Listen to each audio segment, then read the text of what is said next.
Hello again, it's Noob, and in front of us looks like a vintage, beautiful old Yale 850 or variant. And well, it is. It is a beautiful old classic bronze-bodied Yale padlock. But if you look closely, you'll see it's actually got some grub screws in. That's because this can be disassembled. Viewer Andy, who I hope will make himself known in the comments below, emailed me about this and asked whether I would like to explore it, and I said absolutely I would, because it's very rare that you get to see inside these beautiful vintage locks. There's no normal way of opening them. They are a sealed unit. Here is a smaller all brass version of a classic Yale, and you can actually see on this much older lock how you got these sort of, well, I'm hard pressed to call them rivets, but let's call them rivets for now, or plugs or pins, which actually lock the body onto the core, the internals of the lock. What Andy has done is he's drilled those out very carefully and put in some beautiful brass hex screws or Allen screws, which I think is a really nice touch. In fact, I like it so much that I'm actually looking out for an old one of these which I can do this too. There are plenty of them about, so it's not destroying a rare classic, but you know, it is a beautiful lock and it's quite nice to be able to see on the inside. So first up, let's have a go at picking it. Before I start picking the lock, I thought I'd show you the key actually. Here it is. This was impressioned by Andy, which is kind of cool, and you can see here you've got a very high pin 1, then some very low pins 3, 4 and 5. That actually makes it tricky to pick because it's very easy to overset these pins, and they do need to be picked. So a bit of bottom of the keyway tension.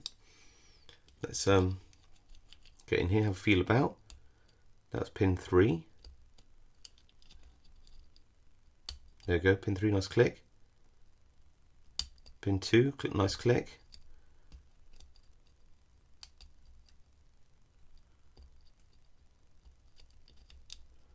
See if we can get to any of the pins at the back. Wiggle that pick underneath. Oh, there you go, pin 4. On to pin 1 now. And we are open. Very nice. Should we now gut it? I think we should. I will take my time over this because this is really the point about this video. It's not about the fact it's relatively easy to pick, which it is, but it's just nice to actually get inside and see how this lock is assembled. So I'm just going to lock it back up and take out these grub screws.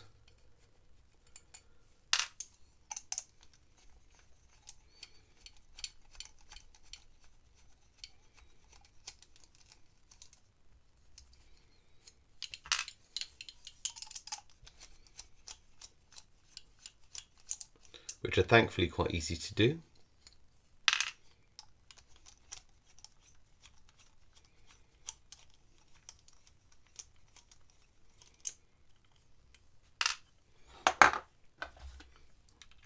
Unlock it and then turn the shackle this way.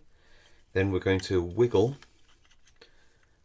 this outer casing up like this until we expose this little bar there. I'll get my tweezers for you. And this retains the shackle, so I'm going to just rest my fingers on here and just gently poke that out. There we go.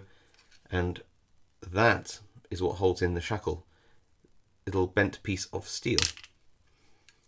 Then we can turn the key and release the shackle like this. There we go. That's the first major bit. The second major bit is the casing. Don't worry, the locking poles do not instantly spring out and get you. Let's put that back down like that. It's quite nice, isn't it? It's a very handsome lock. I love these things. Okay, the next thing we need to do is unscrew this. This here is a little stop, and this screw here centers the core in the lock. So you can see that as I turn it this way, it stops it from turning too far. So it goes about 30 degrees. and it stops on the way back, although you can see there's room here for it to turn maybe another 10 degrees, which you can adjust here, which I won't do because there's no point in me adjusting that. It's really there to center the plug in the lock, so to remove it would just be a bit of a pain. Then you've got this little square nut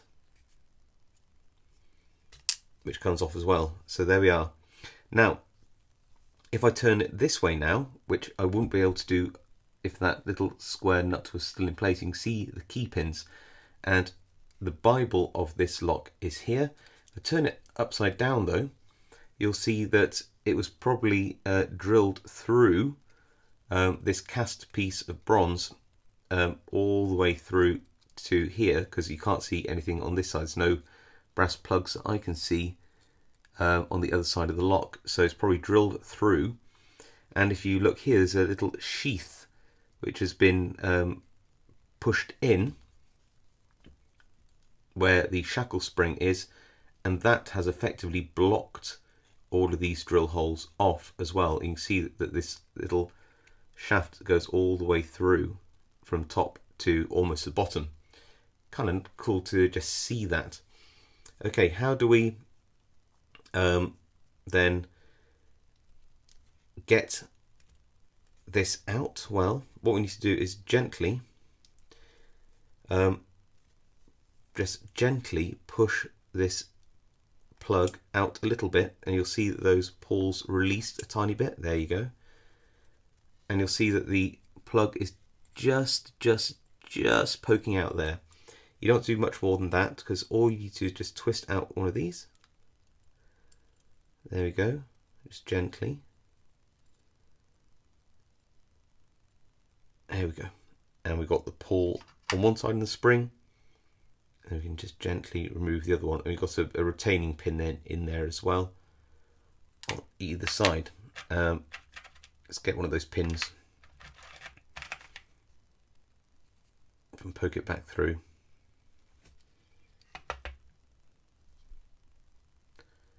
There we go.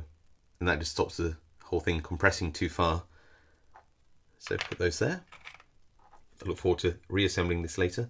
Now we can push this in and turn it back again. And what we're trying to do now is gut the whole lock. There's only one last bit, which is the actuator in the back, which is here. Well, actually, this is more the actuator. This is sort of a locating ring. There we go. And now we've got the whole plug exposed. So what we need to do is, well, find a follower, a suitable one, which goes in like this, and then push the plug out. And it's helpful to turn the plug this way a little bit first, and then just push gently. There we go. Just tip these pins out.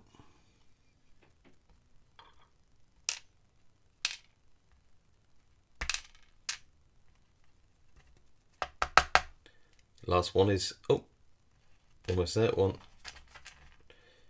2, 3, and this one. There we go. Got to get them in order, otherwise it won't work. And I think we've got all the key pins the right way around there. And you can see that pin 1, the key pin, is the smallest.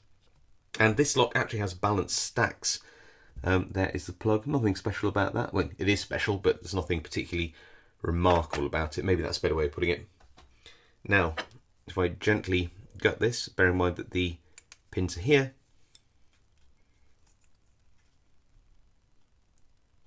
You should see that these are what we call balanced stacks.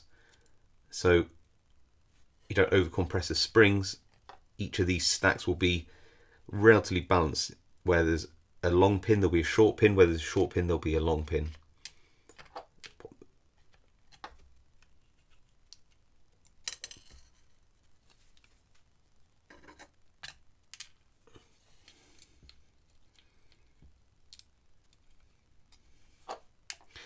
And they are all standard pins, as you may expect, in an older lock. And there we go. I won't take out all the the springs on the inside, because there's nothing really to see. They're just some little bronze springs. And there is the whole thing completely disassembled, which I think is just a lovely thing to see. Love this cast internal body of the lock. I love the way that you've got this shaft pushed all the way through to form a receptacle for the shackle spring, and also block off where the cast bronze has been drilled through to form a Bible on this side of the lock. Just really, really, really nice to see. If you are a lock fan like I am.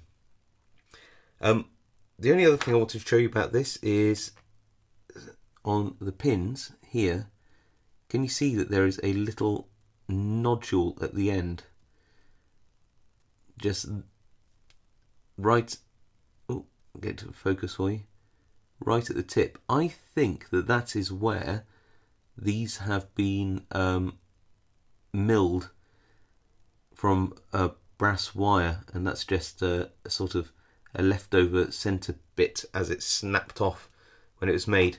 Not all of them have it so pronounced, you see. You see a tiny one there, so I think that's where it's been milled. And if you look at the other end of the pin, it's usually a little bit better finished. You can see on that side, again, it's got that little nub in the middle.